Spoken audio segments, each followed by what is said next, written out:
ገቢዎችን በተመለከተ በተጨማሪ እንደ ነጥብ ለግንዛቤ ቢያዝ ደስ የሚለኝ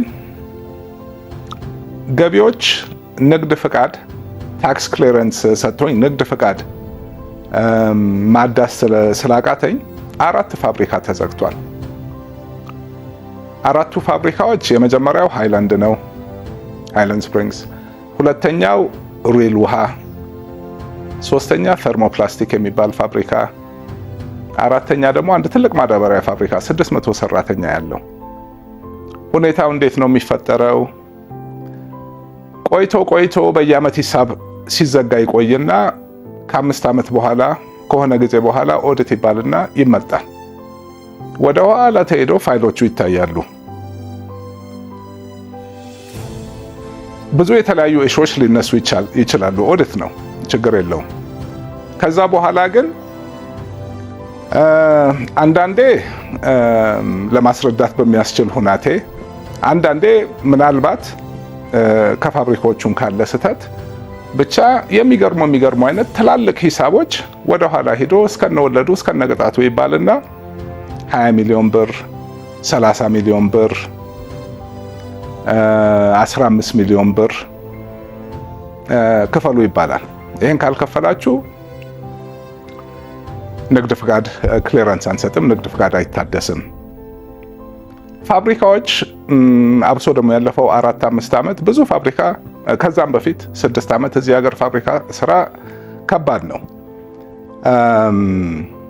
ብዙ ነገሮች አሉት። ብዙ የተለያዩ ችግሮች ይገጥሙታል። አንዳንዴ ኪሳራም አለ። አንዳንዴ አሰራር ላይ ብዙ ጊዜ የሚነሳው ነጥብ የተበላሸ ምርት ስናስወግድ፣ ለምሳሌ ውሃ ፋብሪካ ላይ፣ ፕላስቲክ ላይ ይከማቻል። ወደ ኋላ ከሄደው አንዳንዴ ፋብሪካዎቹ እኔ ከመግዛቴ በፊት ያሉም ነገሮች ናቸው። ይሄን ያህል ዕቃ ጥሬ ዕቃ ገብቷል፣ ይሄን ያህል ወጥቷል፣ የተበላሸው ተመዝግቧል። ግን የተበላሸው ተመዝግቦ ሲወገድ እኛ መተን አልመዘገብንም። የአንድ ነገር ይሆናል። አንዳንዴ ድርጅቶቹ ከአንዱ ድርጅት ብድር ይሰጣል። ብድሩን አናውቀውም፣ ይሄ እንደ ገቢ ነው የሚቆጠረው። ስለዚህ ቫት ይከፈልበታል፣ ኢንካም ታክስ ይከፈልበታል። አብዛኞቹ ነገሮች በሂደት ተጣርቶ ኦዲት ተደርጎ መፍትሄ አያገኙም። ይግባኝ ሰሚውም እዛው ያለ ነው። ብዙ ጊዜ ፍርድ ቤት ለመሄድም የዳውን ግማሽ አስይዙ ይባላል፣ ሩብ አስይዙ ይባላል። ትልቅ ቁጥር ሲቀመጥ ትልቅ ብር ነው እሱ ራሱ። ከዛ ሌላ አርፎ ተርፎ እንግዲህ እዚህ ላይ ቢቆም ራሱ አንድ ነገር ነው። ከዛ ቀጥሎ ገቢ በመሰወር ሞሮለስ በማጭበርበር ተብሎ ደግሞ እዛው የወንጀል ክስ አብሮ ይከፈታል ስራ አስኪያጁ ላይ። እዚህ ጋር እኮ የሂሳቡ ክርክር ገና ያላለቁ ኬሶች አሉ። ብር ተይዞ ተከራክሮ ገና እኮ የምናሸንፈውም ነገር ይኖራል። የተጠየቀው ገንዘብ ስህተት እንደሆነ መከፈል እንደሌለበት በሂደት እናሸንፍ ይሆናል። ያ የሄደ ይሄ ሳይረጋገጥ ግን ህጉ ይፈቅዳል። እዚህ ጋር በወንጀል ተከሶ አንድ ሰው ሊታሰር ይችላል። እኔ አሁን ከማዕከላዊ ታስሬ ከወጣው በኋላ ሁለቴ እንደገና እስር ቤት አንዳንድ ቀን አድሬያለሁ። በእንደዚህ አይነት ነገር ጥያቄ ያለን ብለው ይጠሩሃል። ትሄዳለህ፣ ቁጭ ትላለህ፣ አንዳንድ ነገር ይጠየቅና በቃ እንግዲህ ቃል ይወስዳሉ። ዛሬ እዚህ አድረህ ነገ ፍርድ ቤት ቀርበህ በዋስ ነው የምትወጣው ትባላለህ። ምንም ማድረግ አትችልም፣ ታረገዋለህ። ሰው ግን እሱ ሁሉ እንዳለ ሆኖ ትልቁ ነጥብ ግን 4 ፋብሪካ ተዘግቷል። ሜቢ 1200 1500 የሚሆን ሰራተኛ ተበትኗል። ስንት ዓመት እነዚህ ፋብሪካዎች ባይዘጉ እኮ እስካሁን ሜቢ በመቶ ሚሊዮኖች እኮ የሚቆጠር ቫት፣ ኤክሳይዝ ታክስ፣ ኢንካም ታክስ ከፍለዋል። እኔ እዚህ ሀገር ከመጣሁ ያቋቋምኳቸው ድርጅቶች በጥቅሉ ሂሳብ ሰርቻለሁ። ለመንግስት በቫት፣ በኤክሳይዝ ታክስ፣ በኢንካም ታክስ ከ1.2 እስከ 1.5 ቢሊዮን ብር ለመንግስት ግብር ከፍያለሁ። ይሄ ማስረጃ ማቅረብ እችላለሁ። ግን 2 የወንጀል ክስ አለብኝ ገቢዎች። 4 ፋብሪካ ዘግተውብኛል። 2 ቀን እስር ቤት አሳድረውኛል። ግራ ይገባል። ይሄ እንደው ቢታይ አብሶ አሁን የግል ሴክተሩ ማደግ አለበት በሚባልበት ጊዜ እዚህ ጋር መንግስት ኢንቨስትመንት ያበረታታል፣ ስራ ግቡ፣ ፋብሪካ ክፈቱ ይላል። እዚህ ጋር ገቢዎች መዘጋት የሌለባቸው ፋብሪካዎች ይዘጋል። እንዴ እነዚህ ፋብሪካዎች እኮ እንደው እሺ እንበል ግብር መክፈል የነበረባቸውን ክፍል አልከፈሉም እንበል አሁን ይሄ ፋብሪካ ሲዘጋ እኔ አንድ ግለሰብ ነኝ፣ የኔ ህይወት አይቀየርም በእነዚህ ፋብሪካዎች መዘጋት። 1200 1500 ሰው ግን ስራ ፈት አድርጓል። መንግስት ግብር መሰብሰብ እንዳለበት አውቃለሁ። እንዴ ለምን እንደው መንግስት ፋብሪካዎቹን ተረክቦ ለምን ራሱ እያሰራቸው ለምን ሰራተኞቹን ስራ ላይ ያቆያቸውም? ሌላው ቢቀር በቃ ባለ ሀብቱን ንጠቁት። የሀገር ሀብት ግን ለምን ታጠፋላችሁ? ይሄ በቃ እንደው ቢታይ ብዬ የማስቀምጠው ነጥብ ነው። እስካሁን አሁን እንግዲህ እየሰራሁ ያለኋቸው ስራዎች አንደኛ እንደጠቀስኩት ያው ከአሊባባ ጋር በትልቁ በኢንፍራስትራክቸር ደረጃ የሚታይ ትልቅ ፕሮጀክት አለኝ። ሁለተኛ ደግሞ አሁን ያው በሀገራችን ስቶክ ኤክስቼንጅ ይመጣል። መንግስትም ይህንን ተናግሯል።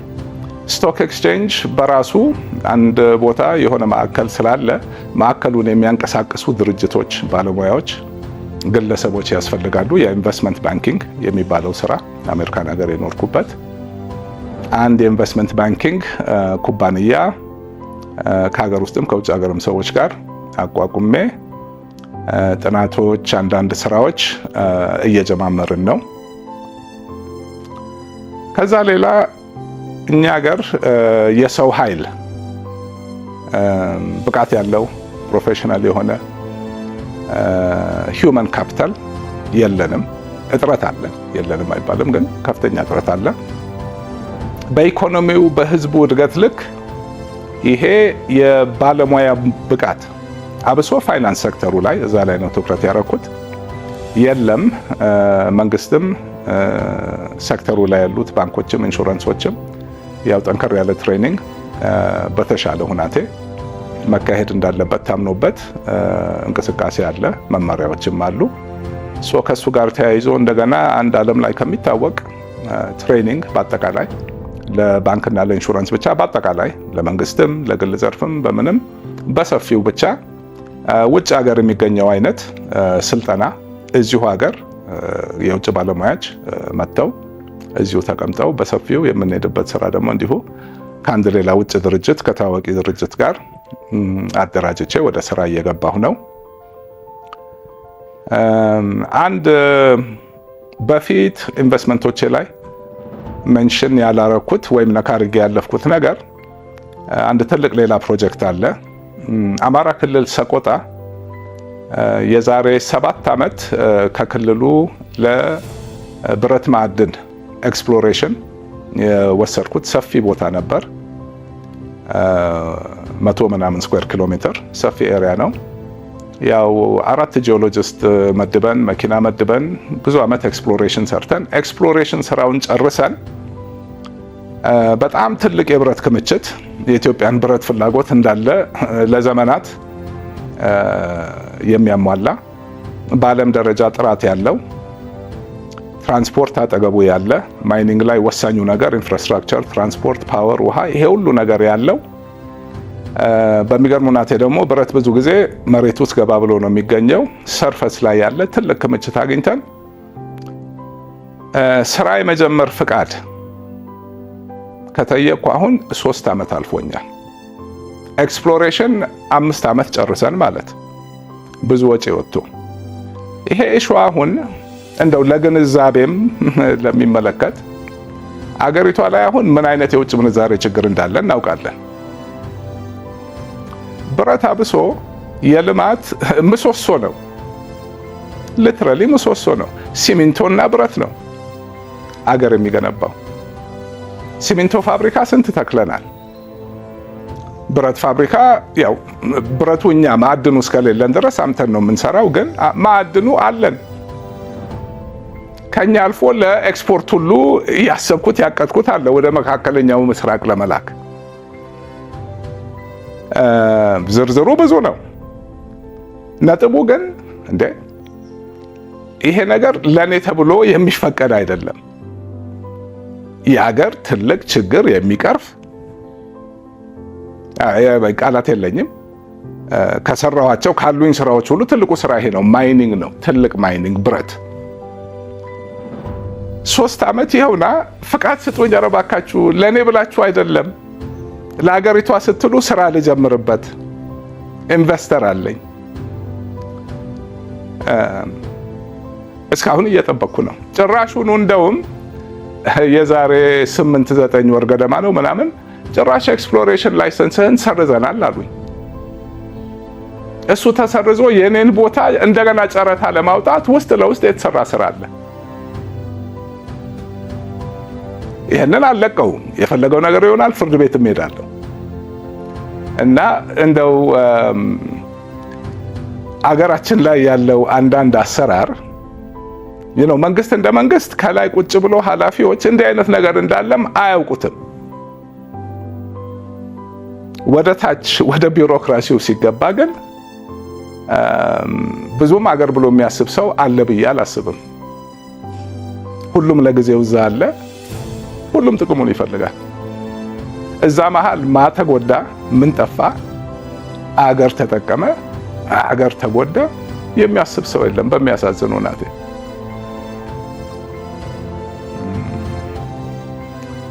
ከዛ ሌላ ኢንዱስትሪ ፓርኮች፣ አንድ የኢንዱስትሪ ፓርክ ፕሮጀክት አለኝ። እስካሁን መንግስት የሰራቸው ኢንዱስትሪ ፓርኮች በአብዛኛው ለትላልቅ የውጭ ኩባንያዎች የተመቻቹ ናቸው። እዛ ገብተው ለመስራት መስፈርቶቹም ብዙዎቹ የኛ ሀገር ኩባንያዎች ሊያሟሉ የሚችሉት አይደለም። በቅድ ነው፣ ችግር የለውም። ከዚህ ጋር ተያይዞ ኦር ምናልባት ከዚህ ቀድሞ የሀገር ውስጥ ኢንዱስትሪ ማበረታታት ከፈለግን እንዴ የውጮቹ አቅም ያላቸው እውቀት ያላቸው ብቃት ያላቸው እዚህ ሀገር መጥቶ ለመስራት እንዲመቻቸው ይሄ ሁሉ ነገር መመቻቸት አለበት። ኢንዱስትሪ ፓርክ ውስጥ ያለው ነገር ይሄ ካልሆነ እሺ ብሎ መጥተው አይሰሩም ተብሎ መንግስት በጣም ረጅም መንገድ ሂዶ እዚች ኢትዮጵያ ውስጥ ሌላ ኢትዮጵያ ፈጥሮላቸው ለስራ የተመቻቸ እንዲሰሩ ይጋብዛል፣ ይመጣሉ። እኔ ጥያቄ እሺ የሀገር ውስጥ ባለ ኢንዱስትሪ ውስጥ ከውጮቹ የደከመ በብርም በእውቀትም በልምድም እሱ እንደው ሞር ድጋፍ ይፈልጋል። እሺ እዚህ ሀገር ላለው ለምንድን ነው ኢንዱስትሪ ፓርክ የሌለው? የኢንዱስትሪ ፓርኩ ሸዱ 5000፣ 10000፣ 20000 ሜትር ካሬ ከሚሆን ለምን 1000 ሜትር ካሬ ያላት 2000 ሜትር ካሬ ያላት የኢንዱስትሪ ፓርክ አንሰራም? እኛ ሀገር አሁን የጫማ ኢንዱስትሪ ብታይ በጣም የቆየ ነው። ከድሮ ጊዜ ጀምሮ እንዴ አሁን 1 ሚሊዮን ሰው አለ፣ 100 ሚሊዮን ሰው አለ ጫማ የሚፈልግ። አዲስ አበባ ውስጥ የተለያየ ጉድጓድ ውስጥ ድንኳን ተክለው ሁሉ ጫማ ምናምን ትንሽ መሽን አድርገው የሚሰሩ አሉ። የጫማ ሙያ አለ እኛ ሀገር። አሁን ጫማ ኢምፖርት እናደርጋለን፣ ቆዳ አለ። ብዙ ነገር ውስጥ እንደዚህ ሊሄድ እችላለሁ። ከአንድ ያው ከአዲስ አበባ ራቅ ያላለ ቦታ ከአካባቢው አስተዳደርም ጋር እየተነጋገርን ነው። ቦታም ደህና ሰፋ ያለ ቦታ ሳናገኝ አንቀርም። አንድ የቻይና ኩባንያም ጋር ተስማምቻለሁ። ብቻ ለሞዴል የሚሆን ወደ 100 ሼዶች ያሉት 2000 ሜትር ካሬ እያንዳንዱ ሼድ በጥቅሉ 200,000 ሜትር ካሬ ለሀገር ውስጥ ጥቃቅንና መካከለኛ ለምንላቸው አገር ውስጥ ማኒፋክቸሪንግ ውስጥ ላሉ ወደ የተሻለ ቦታ መምጣት የሚፈልጉ ወይም አዲስ የሚጀምሩ ብቻ አንድ ጥሩ ኢንትረስቲንግ የሚመስለኝ ፕሮጀክት እሱም አለኝ። እሱም ላይ እየሰራው ነው። ሌላ ነጥብ አሁን ህይወት ውስጥ የህይወትን እንዴት መቀበል እንዳለብን ወር ህይወትን እንዴት ማየት እንዳለብን በፊት ያልኩት ያው አንዱ ያው ሁሌ ደፋር ሆኖ መኖር፣ ሁለተኛው ግን ህይወት መቼስ ደፋር ሆንም አልሆንም ምንም ሆንም ህይወት የሚያመጣብንን የምንቆጣጠረው ነገር የለም። አንድ ፍልስፍና ሳይሆን ብቻ አመለካከት ነው፣ አስተሳሰብ እንትን አሞሬ ፋቲ በጣሊያንኛ ፌትህን ማለት የመጣውን ነገር ሁሉ አሞሬ ማለት መውደድ ነው፣ መቀበል አይደለም። መቀበል አንድ ነገር ነው። ህይወት የምትወረውርብንን የምትሰጠንን የምታመጣውን ነገር ሁሉ በፍቅር መቀበል ማለት ነው። ይሄ ማለት መጀመሪያ ሲሰሙት ለመቀበልም ለመገንዘብም ትንሽ ግራ ይገባል። ለምን ሰው እንዴት ነው መጥፎ ነገር እሺ እንደምንም ችዬ ልቀበለው እችላለሁ፣ እንዴት ነው የምወደው? ወል ትልቁ ፖይንት ኦልሬዲ መጥፎ ነገር ካልነው ልንወደው አንችልም። መጥፎ ነገር ብለን የምናስባቸውን ነገሮች እንደገና እንመርምራቸው። ኦኬ መጥፎ ነገር ኦኬ ሞትን እንግዲህ መውደድ ከባድ ነገር ነው፣ ግን ሞት የተፈጥሮ ሂደት ነው። ኦኬ ለዘላለም እንኖራለን ብለን ካሰብን ችግር አለ። እሱ ሌላ ጊዜ ላወራው የምችለው የሰው ልጅ እድሜው የት ድረስ ሊሆን ይችላል ምን የሚለው ነገር አለ። እሱ እንዳለ ሆኖ ግን ዘላለም መኖር ይከብዳል፣ አይታሰብም። ስለዚህ ሞትን ለማይቀር ነገር ለምንድን ነው እንዲህ የምንፈራው? ሞትን መረዳት፣ ሁሉም እንደ ሃይማኖቱም እንዳመለካከቱም ስሞት ምንድን ነው የምሆነው ወሬም አልሆነው ሁሉን ነገር በጸጋ ተቀብሎ ይሄ የተፈጥሮ ሂደት ነው። ስለዚህ ገና ለገና ሞታለሁ ብዬ አልጨነቅም፣ አልፈራም፣ አላስብም፣ አልጠነቀቅም ማለት አይደለም። እንዳልኩት ለጤናዬ በጣም እጠነቀቃለሁ። መኖር ጥሩ ነው በጤና በሰላም። ግን በሌላ በኩል እንዳልኩት በጤናም በኩል የሚመጣ ነገር እንዲሁ ለመቀበል ይከብዳል። ከዛ ውጭ ግን ይሄ የኑሮ ነገሮች የገንዘብ መምጣት መሄድ፣ የስራ በቃ የዚህ የዓለም ቁሳዊ ነገሮች መሳካት አለመሳካት ብዙም እኔ እውነቴን ነው። እሺ እንግዲህ ማዕከላዊ ታሰርኩ። መጀመሪያ የገባው ዕለት እየሳኩ ነው የተኛሁት። አልፈራሁትም። እንደውም አይቼ ሰምቼ የማላውቀው አይነት ነገር ውስጥ ገብቼ እያጣጣምኩት ነበር። እያየሁት በደንብ እያየሁት አዲስ ነገር፣ አዲስ ግንዛቤ፣ አይምሮ የሚቀይር ነገር አሳለፍኩኝ። 4 ወሩ ምንም አይቆጨኝም። እንደው በቃ እንዲህ ብለህ ያ ነገር እንዳልነበረ ማድረግ ብትችል ታረገዋለህ ወይ ብትሉኝ አላረገውም። በሰላም ወጥቻለሁ። ያ 4 ወር ግን አይምሮዬን በጣም አስፍቶታል። ብዙ ነገር አሳይቶኛል። ብዙ ወዳጆች እስር ቤት በቃ ብዙ ሰዎች ተዋውቄያለሁ። ስለዚህ አንዱ እንደው መጨረሻ መተው የምፈልገው እንደው ቢጠቅም ብዬ የማስበው ህይወትን የምናሸንፈው ህይወትን ባለመፍራት ህይወት የምትሰጠንን ሁሉ ለመቀበል ዝግጁ መሆን፣ ከኛ በኩል ኦፍ ኮርስ መጠንቀቅ ማድረግ ያለብንን ነገሮች ማድረግ አለብን። ህይወትን ማሸነፍ ግን ህይወትን አለመፍራት ነው። ይሄ 100% ሰው ስለሆንን የሚቻል ነገር ባይሆንም በአብዛኛው አመለካከታችንን ትንሽ ወደዚህ መቀየር ብንችል መናደድ የሚባል ነገር አይኖርም። መበሳጨት የሚባል ነገር አይኖርም። እውነቱን ለመናገር መጣላት የሚባል ነገር እኔ ከሰው ጋር ተጣልቻለሁ፣ አልጣላም።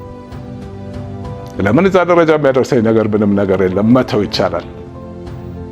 ኦኬ አንድ ነገር በግድ ፈልገዋለሁ፣ አንድ ነገር በጣም ስንጓጓለት ለዛ ነገር ተገዛን ማለት ነው። እውነት ከታየ ደግሞ ምንም እንዲህ እዛ ደረጃ የእኛን ማንነት እስኪቀይር እስኪነካ ጤና እስኪነሳን ድረስ ልንፈልገው የሚገባ ነገር ሊኖር አይችልም፣ ሊኖርም አይገባም።